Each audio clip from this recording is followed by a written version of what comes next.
जानवरों की नजर में शायद इंसान अप्रत्याशित भावनाओं वाले जीव है। एक डरी हुई कोआला ने इंसान के पैंट का किनारा पकड़ा। शुरुआत में इंसान को लगा कि वो सिर्फ खेलना चाहती है, इसलिए उन्होंने उसके सिर को सहलाया, लेकिन कोआला ने इंसान का हाथ कसकर पकड़ा और फिर छोड़ा और दूर भागने लगी। इंसान कुछ समझा नहीं, लेकिन फिर भी उसका पीछा किया।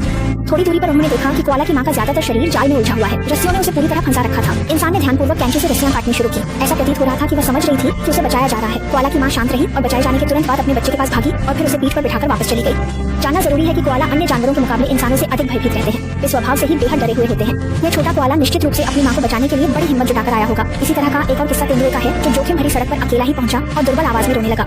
गाड़ियों के अंदर बैठे लोग बाहर आने की हिम्मत नहीं कर रहे थे। एक एक करके गाड़ियां निकलती जा रही थी, लेकिन एक साहसी लड़के ने नीचे उतरकर उसका पीछा शुरू किया। धीरे धीरे अन्य लोग भी जुड़ते गए। छोटा तेंदुआ किसी पर हमला नहीं कर रहा था, बल्कि उसने इशारों में लोगों को पहाड़ के नीचे चलने को कहा। उसके पीछे पीछे लोग पहाड़ के तल तक पहुंचे और देखा कि उसकी माँ एक गड्ढे में गिरी हुई है। इस दौरान छोटा तेंदुआ पूरी तरह थक चुका था और मदद के लिए बेसब्री से लोगों की ओर देख रहा था। तुरंत वाइल्ड लाइफ रेस्क्यू टीम को बुलाया गया, जिन्होंने एक खास पिंजरे का इस्तेमाल कर तेंदुए की माँ को बचा लिया। जैसे ही बचाव दल वापस जा रहा था, छोटा तेंदुआ एक बत्तख का बच्चा उठाकर उनके पास लाया। हर चीज में आत्मा होती है। उम्मीद है कि सभी जीवों को प्यार और कोमलता से व्यवहार मिले।